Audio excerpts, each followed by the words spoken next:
Hello friends, माझ्या यूट्यूबच्या चॅनलला सर्वांचे स्वागत आहे.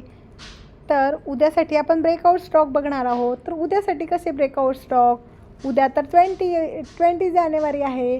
उद्या तर मार्केटला सुट्टी असायला हवी. उद्या तर सॅटरडे आहे, पण उद्या मार्केटला सुट्टी नाही. मार्केटला सुट्टी ही मंडेला आहे, म्हणून उद्या मार्केट हे सुरूच राहणार आहे. मार्केटचा टाईमसुद्धा सेम असणार आहे. असणार आहे. तर आपण आता ब्रेकआउट स्टॉक बघूया. तर फर्स्ट स्टॉक आहे JK पेपर. तर फर्स्ट स्टॉकमध्ये काय आलेलं आहे, JK पेपरमध्ये ऑलरेडी अपट्रेंड होता. नंतर बघा, अपट्रेंड झाल्यानंतर स्टॉकने थोडं कन्सॉलिडेशन केलं. नंतर स्टॉकने एक डरवॉजवर बनवला, पण कन्सॉलिडेशन करतानासुद्धा व्हॅल्यूम हा राईज झालेला आहे. व्हॅल्यूम हा वाढत झालेला आहे कन्सॉलिडेशन होत असतानासुद्धा. नंतर इथं बघा, इथं बॉक्स तयार झाल्यानंतर इथं एक मस्त अशी कॅन्डल तयार झालेली आहे आणि इथं व्हॅल्यूम हा स्ट्रॉंग व्हॅल्यूम आलेला आहे. स्ट्रॉंग व्हॅल्यूम ब्रेकआउट आलेला आहे. तर याचा स्टॉप लॉस आपण इथं ठेवू शकतो. तर अशा प्रकारे आपण फर्स्ट स्टॉक बघितला, JK पेपर. आता सेकंड स्टॉक बघूया. सेकंड स्टॉक आहे तुमचा उषा मार्टिन. तर उषा मार्टिनमध्ये बघूया काय पॅटर्न तयार झालेला आहे. तर उषा मार्टिनमध्ये एक ट्रँगल पॅटर्न तयार झालेला आहे.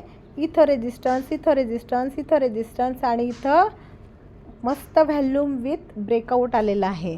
बघा, हा आहे व्हॅल्यूम. इथं आलेली आहे कॅन्डल मस्त आणि इथं व्हॅल्यूम ब्रेकआउट आलेला आहे. इथं सेकंड कॅन्डलच्या लोला आपण ब्रेकआउट कॅन्डलच्या आधीची कॅन्डलच्या लोला आपण स्टॉप लॉस लावू शकतो. अशा प्रकारे आपला सेकंड स्टॉक आहे उषा मार्टिन. फर्स्ट स्टॉक होता JK पेपर. सेकंड स्टॉक आहे उषा मार्टिन. थर्ड स्टॉक कोणता असणार आहे, तर थर्ड स्टॉक आहे आरती इंडस्ट्री. थर्ड स्टॉक कोणता आहे, आरती इंडस्ट्री. तर आरती इंडस्ट्रीमध्ये बघा, इथं आरती इंडस्ट्रीमध्ये बघूया. इथं बघा रेजिस्टन्स आणि इथं ब्रेकआउट कॅन्डल. इथं थोडंसं कॉन्सॉलिडेशन केलं स्टॉपने विथ व्हॅल्यूम.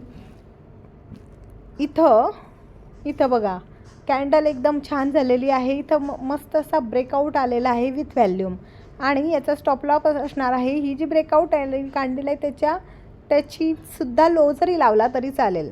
तर आपला थर्ड स्टॉक आरती इंडस्ट्री. फर्स्ट स्टॉक होता JK पेपर. सेकंड स्टॉक होता उषा मार्टिन आणि थर्ड स्टॉक आहे आरती इंडस्ट्री. आता फोर्थ स्टॉक बघणार आहोत आपण. फोर्थ स्टॉक आहे गोवा कार्बनमध्ये बघा, एकदम मस्त. तर हे विकली चार्ट आहे. तर आपण विकली चार्ट बघत आहोत. हे बघा, इथं राउंडिंग बेस पॅटर्न झालेला आहे गोवा कार्बनमध्ये. इथं बघा इथं व्यवस्थित आपण बघूया. हे बघा, इथं राउंडिंग बॉटम तयार झाल्यानंतर इथं कॅन्डल बघा, व्हॅल्यूमचा ब्रेकआउट बघा आणि इथं कॅन्डल बघा. इथं आपण रेजिस्टन्स काढून इथं छान असा ब्रेकआउट आलेला आहे विथ व्हॅल्यूम आणि त्याचे टार्गेटसुद्धा मी वरती सेट केलेले आहे. जो मागचा जो रेजिस्टन्स असतो ना, ते त्याचं टार्गेट असणार आहे. अशा प्रकारे आपला हा फोर्थ स्टॉक असणार आहे गोवा कार्बन. तर आज आपण 4 स्टॉक बघितले. तर 4 स्टॉकमध्ये फर्स्ट स्टॉक बघितला JK पेपर. JK पेपर बघितला. सेकंड स्टॉक बघितला उषा मार्टिन. थर्ड स्टॉक बघितला आरती इंडस्ट्री आणि फोर्थ स्टॉक बघितला गोवा कार्बन. तर असं गरजेचे नाही की उद्याच्या दिवशी पूर्णचे पूर्ण स्टॉक वाढतील. उद्या जर एक स्टॉक वाढला तर परवा कदाचित एक स्टॉक वाढेल, असं असतं. तर आपण आपण जरी 4 स्टॉकमध्ये एंट्री जरी घेतली तरी आपण परफेक्ट असा स्टॉप लॉस लावला पाहिजे, जेणेकरून मार्केट जरी खाली आले तरी आपला स्टॉप लॉस हिट होईल आणि जेव्हा मार्केट वाढणार आहे तेव्हा तुम्ही ते पैसे वापरून पुढचे स्टॉक घेऊ शकतात. आता जे आपण ब्रेकआउट स्टॉक बघितले त्या ब्रेकआउट स्टॉकचा अभ्यास करा, स्टडी करा, त्यानंतर तुम्ही त्यात पोझिशन घेऊ शकता किंवा तुमच्या ॲनालिस्टला विचारू शकतात. कोणता स्टॉकचा स्टडी तुम्ही करूनसुद्धा घेऊ शकतात, ॲनालिस्टला विचारू शकतात. तर अशा प्रकारचे व्हिडिओ जर तुम्हाला हवे असतील तर माझ्या चॅनलला सबस्क्राईब करा, शेअर करा, लाईक करा. थँक्यू.